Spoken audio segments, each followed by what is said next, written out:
ایک بات اور کرنے لگا ہوں، ذرا سخت ہے پر چونکہ مضمون ہے تو مضمون بیان کرنا فرض ہے۔ جانوروں کو لڑانا حرام ہے۔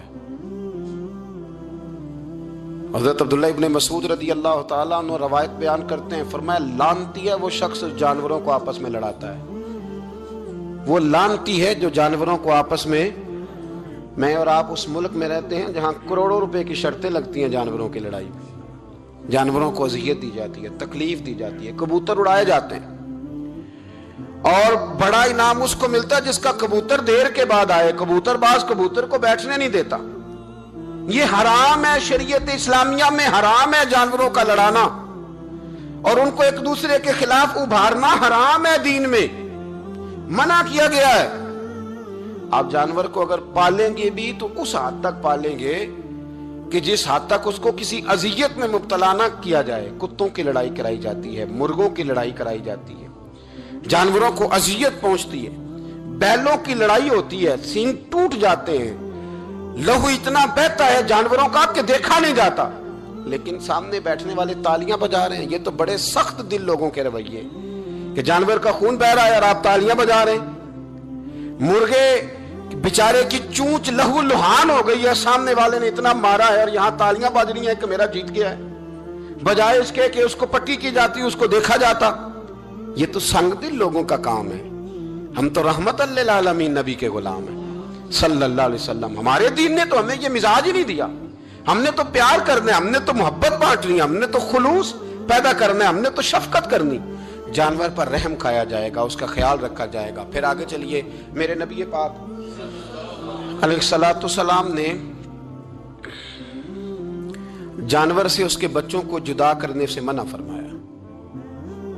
جب تک بچے کو ماں کی ضرورت ہے اسے جدا نہیں کیا جائے گا، جب تک وہ دودھ پیتا ہے اسے جدا نہیں کیا جائے گا، جب تک چڑیا کا بچہ بھی چھوٹا ہے اور اس کی ماں اس کے لیے دانہ لے کے آتی ہے تو اسے ماں سے جدا نہیں کیا جائے گا، اس کی جذبات کا، احساسات کا خیال رکھا جائے گا۔ یہاں تو میرے دیہاتوں کے جو بڑے سمجھدار قسم کے سمجھدار چودھری قسم کے لوگ ہیں، ان کا بھی جب بہو سے اختلاف ہوتا ہے تو کہتے ہیں اس کے بچے رکھ لو، یہ جب خود روئے گی تو لوٹ کے آ جائے گی۔ جس محبوب نے جانور سے اس کے بچے جدا کرنے سے منع کیا، ماں سے بچے جدا کر رہا ہے۔ اور سیانے لوگ اور کچھ میکے بھی ایسے ہیں، میکے بھی، وہ کہتے ہیں بیٹے تو آ جا اور بچے واپس کر دے، اس لیے کہ بھئی ہمارا نہیں ان سے نظام چلے گا، بچے ان کے ہیں تو ان کو دے۔ یا کتنا ظلم ہے۔ سیانا انسان ہو کے یہ بات کر رہا ہے، سمجھدار ہو کے، عقل مند ہو کے، ذی شعور ہو کے، دعویٰ ہے اس کی بزرگی کا۔ نبی رحمت علیہ السلام کے غلام حضرت ابو ہریرہ رضی اللہ تعالیٰ نے فرماتے ہیں، مشکات میں موجود ہے، فرمایا کہ چڑیا آئی اور آ کے میرے نبی کے کندھوں پہ بیٹھ گئی۔ جانے اس چڑیا نے کیا کہا کہ محبوب کی آنکھوں میں آنسو آ گئے، حضور روئے اور فٹافٹ حضور اٹھے، فرمایا کون اس کے بچے اٹھا کے لایا ہے؟ کس نے اس کے بچے اٹھائے؟ کون ہے؟ جلدی بتاؤ۔ تو حضرت ابو ہریرہ کہتے ہیں کہ صحابی ہے کہ یا رسول اللہ مجھے ذرا پسند آ گئے تھے تو میں اٹھا لایا ہوں۔ حضور نے فرمایا اسے واپس کر دے، ورنہ یہ میری بارگاہ میں شکایت کر رہی ہے تو قیامت میں بھی تیری شکایت کرے، اور جا وہیں رکھ کے آ جہاں سے تو اٹھا کر کے لایا تھا۔ میرے دوستو، دین اتنے اعلیٰ حقوق بیان کرے جانوروں کے اور انسان اس سے آگے بڑھ کے انسانوں کے ساتھ سلوک کرے۔ محمود غزنوی کا نام تو آپ حضرات نے سنا ہے۔ محمود غزنوی کے جو باپ تھے ان کا نام تھا سبکتگین۔ سبکتگین ایک آدمی کے غلام تھے، مزدوری کرتے تھے، کسی کے یہاں ملازم تھے، شکار کے بڑے شوقین تھے۔ فرماتے ہیں کہ میں تنخواہ تھوڑی کم لیتا تھا اپنے آقا سے اور اسے کہتا تھا کہ ہفتے میں ایک چھٹی مجھے ضرور دینی ہے، میں نے شکار کھیلنا۔ اور یہ بھی یاد رکھ لیں کہ شکار ضرورت کے لیے کھیلنا جائز ہے، شوق کے لیے کھیلنا جائز نہیں ہے۔ آپ شوق کے لیے جانور مار کے گھر آ گئے، شوق کے لیے جانور مارا اور گھر آ گئے۔ معاذ اللہ تعالیٰ ایسے بھی شہزادے ہیں سیاستدانوں کے، سیٹھوں کے، نوابوں کے، جو کہتے ہیں کہ ابھی وہ کوئی کھانے کے لیے تھوڑی شکار کر رہا ہے، وہ تو نشانہ پکا کر رہا ہے اپنا۔ معاذ اللہ نشانہ سمجھ کے جانور کو مارا جائے گا۔ اور یہاں تک باتیں سننے میں ملتی ہیں کہ جانور باندھا جاتا ہے، اس پہ نشانہ کیا جاتا ہے۔ رسول پاک علیہ السلام نے لعنت فرمائی ایسے شخص پر جو بندے جانور پر نشانہ لگاتا ہے۔ یہ ہمارے شوق ہیں، یہ بڑائی کی علامت ہے۔